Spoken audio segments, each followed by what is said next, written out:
जब भी ईमेल लिखी जाती है तो उसकी शुरुआत होती है डियर सर या डियर मैम से। मैंने डियर लिखने से मना कर दिया। डियर नहीं है तो क्यों लिखूं डियर? डियर उसी को बोलूंगा जो होगा डियर। बात बनती कहीं नहीं थी, क्योंकि उन दिनों एकदम तेवर गरम थे। और वो अपनी ओर से कोशिश भी कर रहे हो, 2-3 बैठे हैं, जबकि उस समय मुझे पैसे की ज़रूरत काफ़ी थी। या दिल की सुनो दुनिया वालों, या मुझको अभी चुप रहने दो। मैं गम को खुशी कैसे कह दूं, जो कहते हैं उनको कहने दो। माया एक ज़बरदस्त डीजे है जिसका काम होता है मिक्सिंग करना। कि नाटक करूंगा, अच्छा नाटक करता हूं, मंच पे कर लूंगा, जिंदगी में नाटक नहीं करूंगा। भजना माने निरंतर याद रखना कि अभी मिला नहीं है।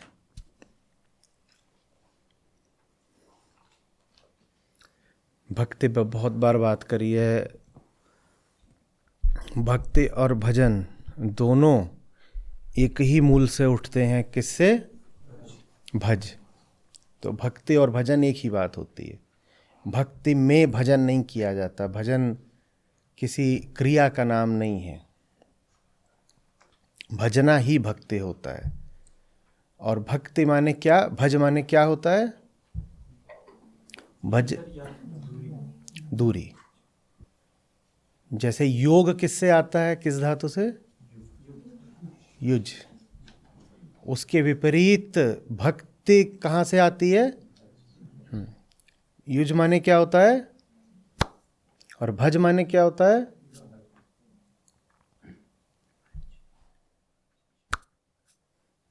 तो भजन का मतलब है लगातार याद रखना कि दूरी तो है। भक्ति का सारा मनोविज्ञान ही यही है। झूठ नहीं बोलूंगा अपने आप से, लगातार याद रखूंगा अभी नहीं मिला। मिला भले नहीं है, पर उसके प्रेम के प्रति ये मेरे सम्मान की बात है कि नहीं मिला तो कहूंगा नहीं मिला। नहीं तो दोहरी चोट होती। पहले तो मिला नहीं और दूसरे नाटक बहाना कर दिया कि मिल गया। यही एक दुख पर्याप्त है कि मिला नहीं। उस दुख के ऊपर मैं धोखा नहीं जोड़ूंगा। भक्ति का अर्थ है ये याद रखना मिला नहीं। तुम्हारे विरह को ही हम अपना गीत बना लेंगे, ये भजन है। तुम्हारे न होने को ही, ऐसे कहो, तुम्हारे न होने की कटुता को ही हम अपने जीवन की मधुरता बना लेंगे, ये भजन है। तुम्हें पा नहीं सकते, तुम्हें याद तो कर सकते हैं, या ये अधिकार भी कोई छीन लेगा, ये भजन है। और मिलोगे नहीं तो मानेंगे नहीं। लिख लो, मिलोगे नहीं तो मानेंगे नहीं। ये धोखाधड़ी एकदम नहीं कर सकते कि मिले नहीं हो और खुद को समझा लिया कि पा लिया। नहीं, ये नहीं कर सकते धोखाधड़ी। विरह में खूब जलेंगे, खूब जलेंगे। विरह से बचने का सस्ता तरीका नहीं पकड़ेंगे। विरह से बचने का सस्ता तरीका क्या होता है? विरह है ही नहीं। विरह से बचने का सस्ता तरीका होता है कोई विरह नहीं है, कोई वियोग नहीं है, मैंने तो पा लिया। नहीं, नहीं पाया तो कहूंगा नहीं पाया। मेरे प्रेम का बड़ा भारी अपमान हो जाएगा कि पाया नहीं है और बोल दिया कि पा लिया। बाप रे, कितना अपमान। ये तो नहीं होने देंगे। नहीं पाया तो नहीं पाया। उसमें ये कुछ नहीं है कि पाया नहीं है और अपने आप को झूठ मूठ समझा लिया कि पा लिया और कहीं पर झूठा सुख चैन शांति से बैठ गए, अड्डा जमा लिया। ऐसे नहीं। तो भक्ति बड़ी ईमानदारी की बात होती है। बहुत ईमानदारी। और इसीलिए भक्ति करे कोई सूरमा। कमजोर आदमी सस्ता रास्ता पकड़ लेगा। वो कहेगा कौन जिंदगी भर की यातना चुने। बार बार अपने आप को याद दिलाना कि नहीं पाया, बड़ी यातना। यह ऐसा सा है कि जैसे आपके घाव है और आप बार बार उस घाव की ओर देखो, बुरा लगता है ना। घाव हो जाता है, हम तो उसको छुपा देना चाहते हैं। भक्ति का अर्थ होता है घाव का निरंतर स्मरण, घाव का ही दर्शन। संत क्या करते हैं? मिलन के गाते हैं क्या गीत? मिलन के तो 2-4 गीत होंगे, सैकड़ों गीत तो उनके विरह के होते हैं।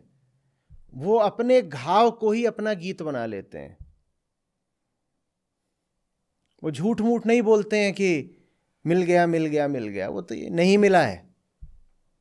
पूछते हैं कब आओगे, कब मिलोगे, और कहते हैं तुम नहीं भी आ रहे, कोई बात नहीं, हम मर भी जाएंगे तो तुम्हारी राह तकेंगे। आग्रह दर्शन दो घनश्याम, दर्शन दो दर्शन दो। या ये बोलते हैं कि दर्शन हो गया।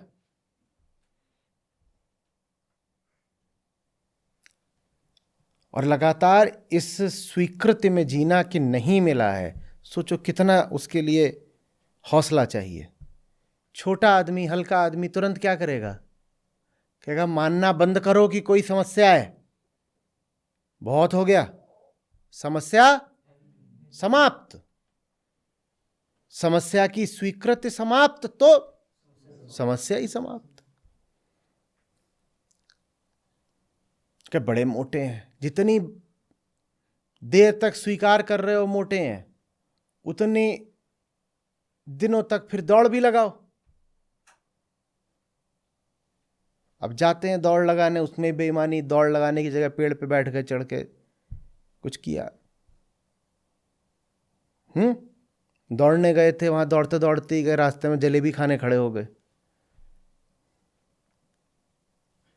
और फिर जब ये दौड़ने वाले कार्यक्रम से ज्यादा हैरान होने लगे तो एक दिन जाकर के अपनी वेइंग मशीन का कैलिब्रेशन थोड़ा सा एडजस्ट कर दिया। थोड़ा सा माने मात्र 10 किलो।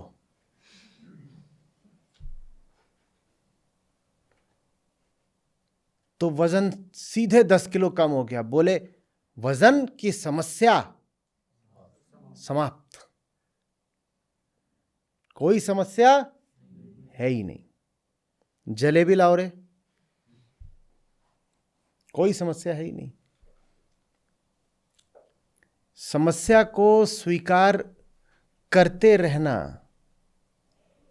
माने समाधान की चेष्टा में जीना। और सब चेष्टा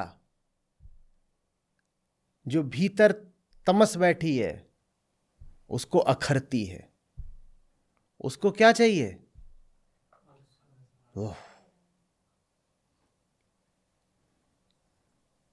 तो एक छोटा सा झूठ ही तो बोलना है, क्या समस्या है ही नहीं। तो इसीलिए भक्ति करे कोई सूरमा, जाति बरन कुल खोए। भक्ति कमजोरों का काम नहीं है कि जिंदगी में कुछ नहीं कर सकते थे तो ढोलक लेके बैठ गए।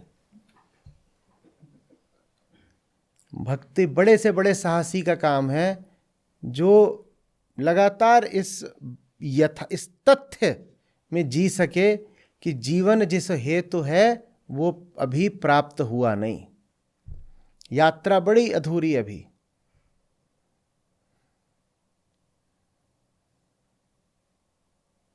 समझ में आ रही बात?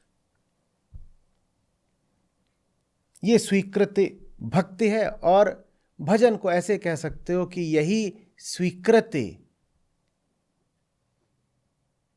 जब आप का जीवन बन जाए तो कटु लगनी बंद हो जाती है। जिस चीज के साथ लगातार जी रहे हो वो कैसे आपको फिर और कब तक बुरी लगेगी। ये तो नियम है ना, जिस चीज के साथ लगातार जीने लग जाओ वो चीज अपनी विशेषता खो देती है। रसगुल्ला खाया और फिर नीम खा लो, नीम देखो कितना कड़वा लगेगा। और जो नीम में ही जीने लग जाएं उन्हें नीम फिर कड़वी नहीं लगती। वो इस हालत में आ जाते हैं कि अब वो नीम को गा सकते हैं। विरह के दर्द को स्वीकारना भक्ति हुई और विरह के दर्द को गाना भजन हो गया।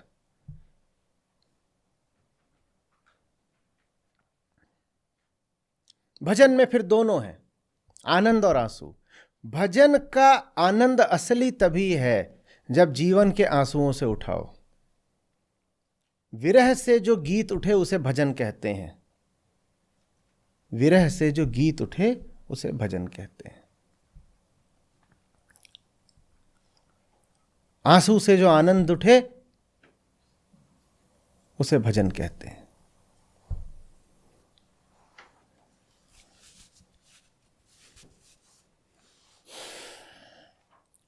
कह रहे जब तक जीऊं भजन भक्ति करूं, कभी भी ये भूलूं नहीं कि दूरी है।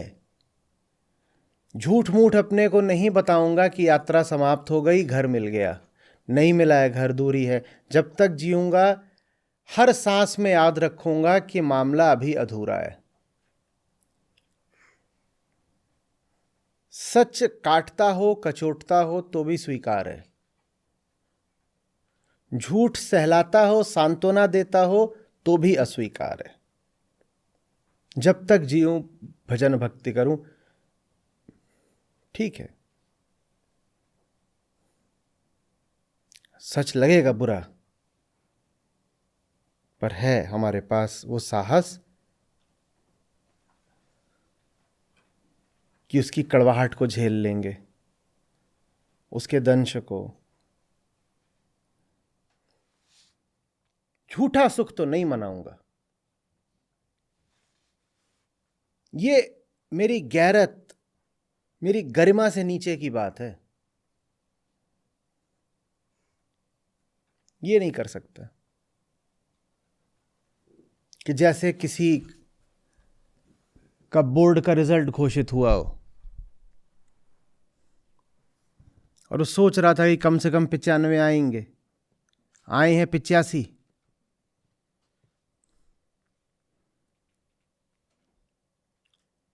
और उसके आसपास के जितने थे अब बहुत खुश हो रहे हैं। 12वीं है मान लो कि अब स्कूल से मुक्ति मिली, अब कॉलेज लाइफ शुरू होगी।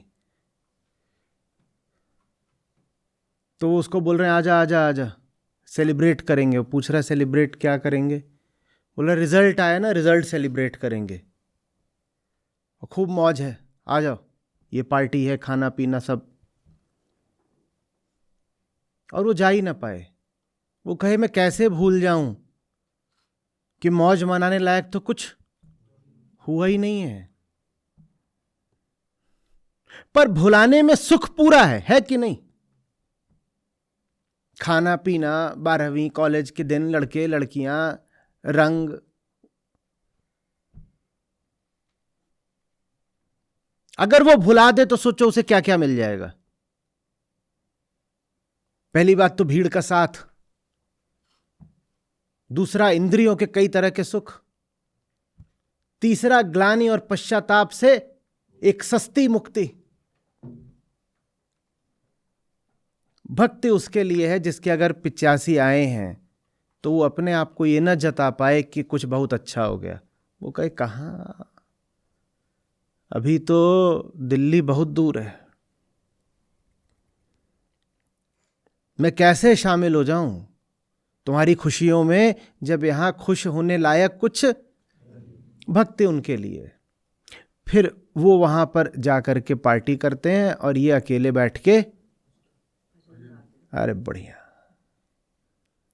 ऐसे उठता है भजन कि दुनिया वहां पार्टी कर रही है और एक कोई अकेला है जो कह रहा है हम आते, हम भी तुम्हारे साथ उत्सव मनाते, तुम्हारी रंगीनियों में शामिल हो जाते, अगर कुछ होता उत्सव मनाने जैसा, कुछ है नहीं तो आ कैसे जाएं। हमें उत्सव से कोई तकलीफ नहीं है, उसके पीछे कोई कारण होना चाहिए, कारण नहीं है। तो तुम जाओ, तुम झूठी खुशी का त्योहार मनाओ, हम अपने सच्चे दुख के गीत गाएंगे, उसको भजन कहते हैं। और सच्चे दुख की कराह में भी जो सुंदरता है और गरिमा है, वो झूठे सुख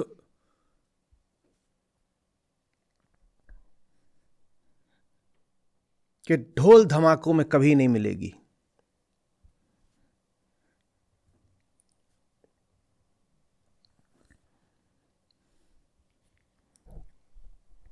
इसकी आह भी संगीत है। ये इतना टूट गया हो कि आह कराह भी ना बची हो, ये चुप पड़ जाए, इसके मौन में भी संगीत है। इसका मौन भी भजन है। और दूसरी ओर तुम वहां वो जो झूठा नाच गाना मना रहे हो, झूठे सुख को सुख कहे मानत है मनमोद, वो जो तुम वहां पे कर रहे हो, उसमें तुम कितना भी शोर मचा लो, कितना भी नाच गा लो, वहां पीछे से तुम्हारे जीवन की सच्चाई और उसका भयानक आर्तनाद वो गूंजता ही रहेगा। जैसे म्यूजिक की मिक्सिंग कर दी गई हो। एक लेयर तो चल रही है म्यूजिक की, कौन सी? Beats and beats and beats, नाचो नाचो नाचो। और उसके पीछे एक लेयर और चल रही है, कौन सी? हाँ,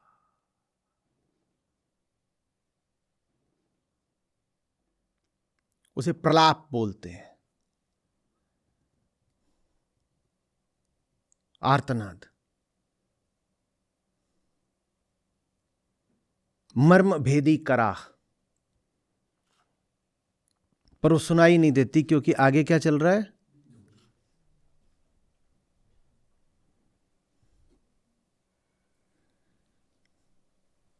माया एक जबरदस्त डीजे है, जिसका काम होता है मिक्सिंग करना, ऐसी मिक्सिंग करना जिसमें ओरिजिनल म्यूजिक सुनाई दे ही ना।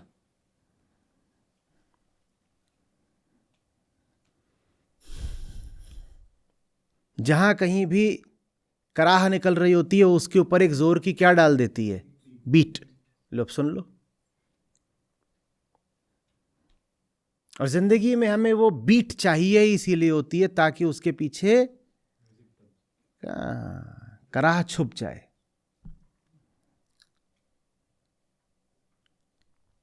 भजन उनके लिए है जिन्हें मिक्सिंग नहीं करनी। बोल रहे हैं आंसू है तो आंसू, और दर्द है तो दर्द, और कराह है तो कराह। जो है सो है।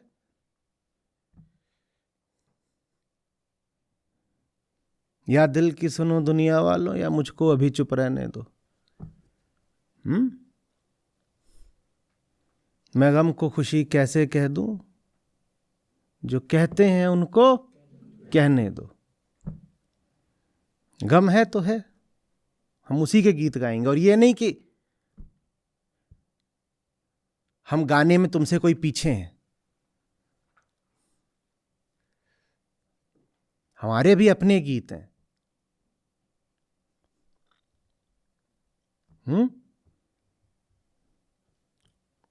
बस हमारा अंदाज थोड़ा अलग है, हम मिक्सिंग नहीं करते।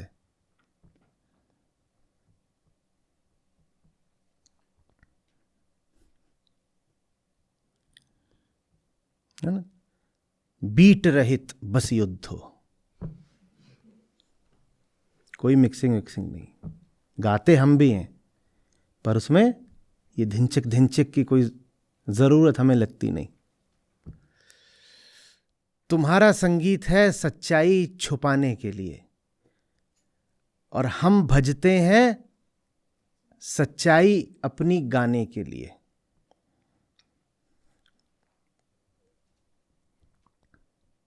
जब तक जीऊं भजन भक्ति करूं। पाना मेरे हाथ में नहीं है, पर झूठ ना बोलना तो मेरे हाथ में है ना, तो झूठ नहीं बोलूंगा। झूठ मूठ का दावा नहीं कि पा लिया, नहीं पाया तो नहीं पाया। बिना बात की मुस्कुराहट नहीं, फालतू का ढोल और झंडा नहीं।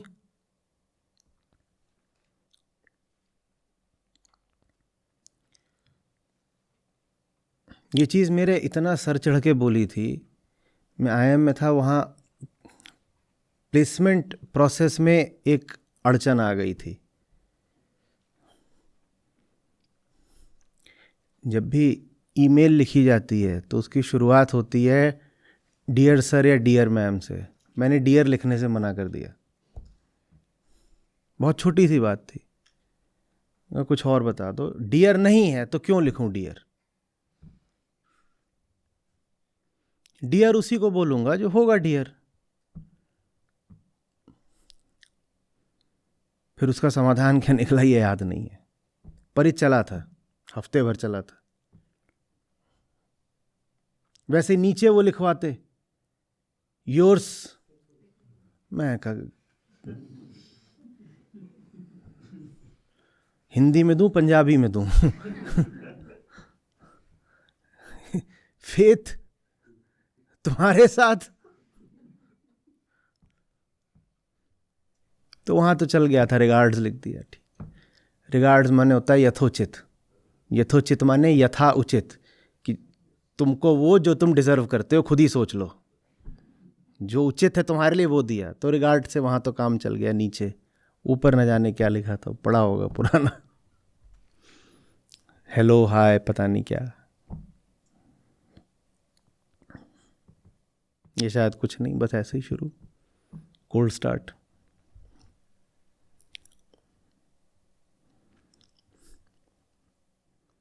जो है नहीं वो दिखाएं क्यों? Pleased to meet you, such a pleasure.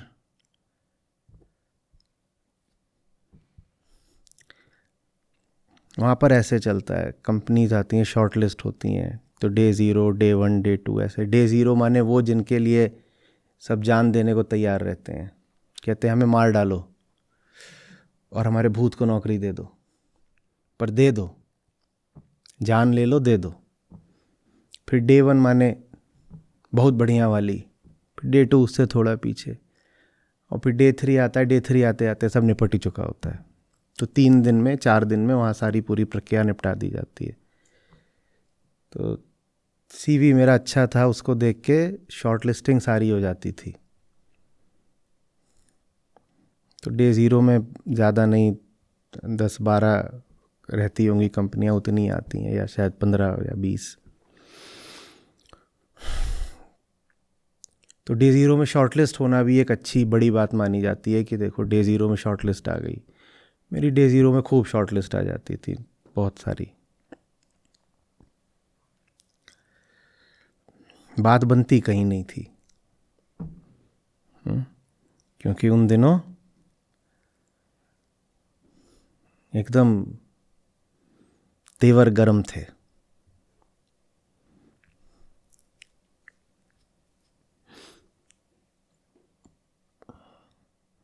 मेरी शक्ल देख के ही समझ जाते थे कि ये कोई फ्रेशर नहीं है, और ना ये फ्रेशर की तरह काम करने वाला है।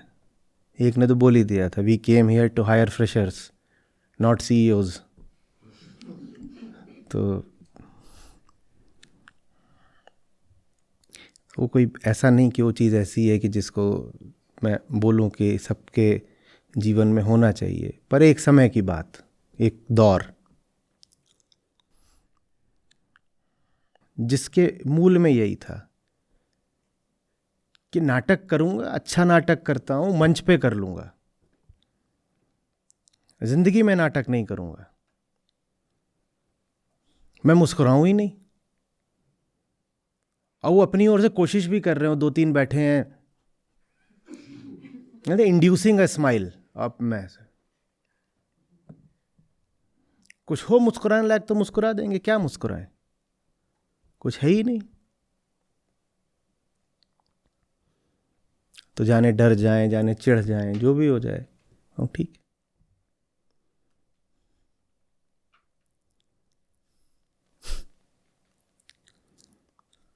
एक को मुझसे थोड़ा प्यार सा हो गया, बड़ी लंबी बातचीत चली। उसने बातचीत की शुरू में बता दिया कि देखो ऑफ़र तो तुमको देंगे नहीं, हाँ बातचीत अच्छी लग रही है। तो मैंने कहा करो, तुम्हारे पास कौन आया था ऑफ़र के लिए। तो वो अपना बातचीत करते रहे, फिर अंत में बोलते हैं कि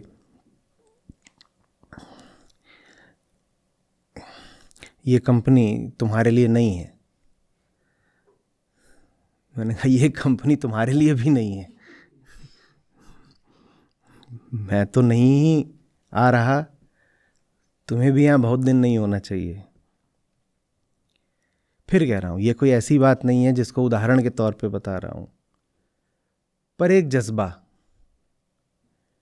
कि जिस चीज़ में बहुत सुख है उसके लिए भी नाटक तो नहीं करेंगे। होगी बड़ी बात, बड़े सुख की बात होगी, इतने पैकेज की जॉब लग गई, ये हो गया, होगा, पर उसके लिए भी, जबकि उस समय मुझे पैसे की ज़रूरत काफ़ी थी। एक नहीं 2-3 लोन्स थे मेरे ऊपर थे, और इस बात का दबाव भी था कि जितने बड़े पैकेज की नौकरी हो सकती है ले लो और जल्दी से जल्दी ये सारे अपने डेट्स साफ़ करो। लेकिन उस दबाव से ज़्यादा अनिवार्य ये था कि भाई नाटक नहीं किया जाएगा। तुम हमें नहीं पसंद हो तो नहीं पसंद हो, तुमसे हम एक काम चलाओ व्यवहारिक फंक्शनल रिश्ता रख सकते हैं। फंक्शनल रिश्ता ये होगा कि तुम हमें पैसा दोगे, हम तुम्हें काम देंगे, और काम में कोई कोताही नहीं होगी, जितना पैसा दोगे उससे ज़्यादा का ही तुम्हें हम काम करके दे देंगे। लेकिन हमसे ये उम्मीद मत रखना कि हम मुस्कुराएंगे, मुस्कुराएंगे नहीं। मुस्कुराएंगे तो वहीं जहाँ मुस्कुराना चाहिए। तुम हमसे ये उम्मीद रखो कि हम तुमको बोलें प्लेजर टू मीट यू, तो नहीं बोलेंगे, क्योंकि हमें कोई प्लेजर आया नहीं है तुमसे मिलके। ज़्यादा प्लेजर बोलोगे तो हम डिस्गस्ट बोल देंगे।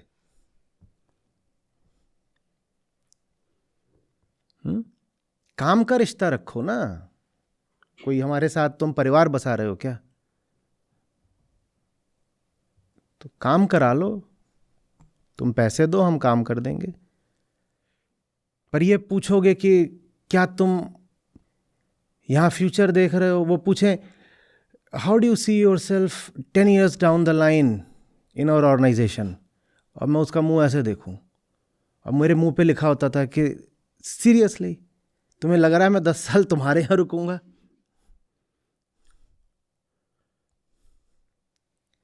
तो एक तो समझ भी गया था, जिसने ये सवाल पूछा वो तो पैनल में ही 2 थे, वो उसकी ओर मुड़ के बोलता है ही इज सेइंग कि 10 साल बाद आप भी होंगे क्या यहाँ पे, मुझसे तो पूछ रहे हो। वो चीज़ बात समझ में आ रही है। जिसने अपने आप को समझा लिया कि सब ठीक है, मामला मस्त है, उसकी तो यात्रा हो गई पूरी ना। सब ठीक है तो काहे को आगे जाना है, रुक जाओ, खत्म हो गया, सब जीवन ही समाप्त हो गया वहीं पे। जब तक जीऊं भजन भक्ति करूं, माने क्या, झूठी सांत्वना नहीं चाहिए, हमें दिलासे मत दो, साफ बताओ बीमारी अभी है और बहुत गहरी है। ये इतने नहीं हम कमज़ोर हैं कि तुम हमसे हमारा मर्ज छुपाओ और हम खुद से ही अपना मर्ज छुपाएं, ऐसे नहीं।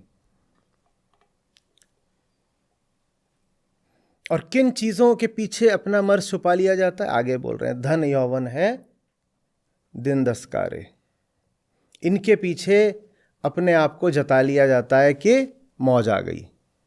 बोले काहे से मौज आ गई, जो चीज़ अभी है कल नहीं रहेगी, उस चीज़ पर मेरी यात्रा पूरी कैसे हो सकती है?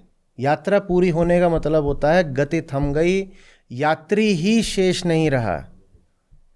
ये तो अभी है चीज़, कल चली जाएगी। जो चीज़ ही चला चली की है वो मुझे अचल कैसे बना देगी? जिस चीज़ का अपना ही कोई ठिकाना नहीं, वो मुझे मेरे ठिकाने कैसे पहुंचा देगी? बात मृत्यु की नहीं है, अच्छे समझिएगा। बात जीवन में वो पाने की है जो मृत्यु भी आपसे छीन न सकती हो। सो धन संचिए जो आगे को होए।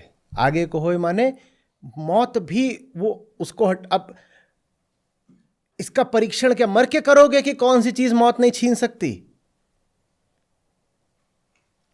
अब मर के परीक्षण हो भी गया तो क्या करोगे? वापस लौट के आओगे? भूत वगैरह नचाओगे कि अब हाँ पता चल गया, अभी अभी ज्ञान हुआ है, धुआं उठा और इधर ज्ञान उठा।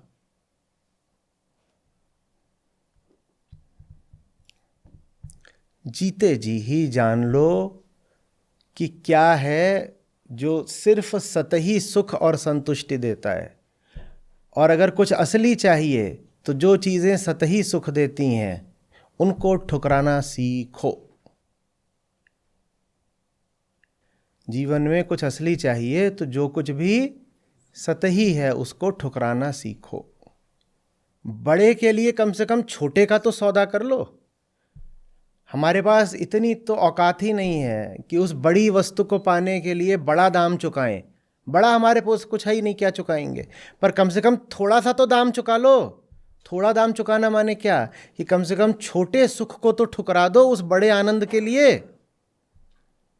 उस बड़े आनंद का यथोचित दाम तो हम चुका ही सकते नहीं, हम में इतनी योग्यता नहीं। कहाँ से चुकाओगे? वो अनंत मूल्य का है आनंद।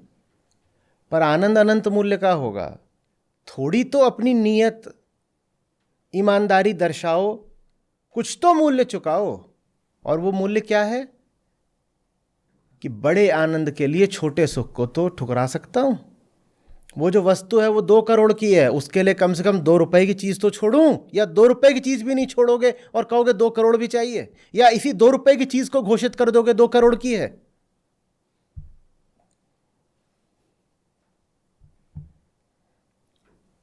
आ रही है बात समझ में?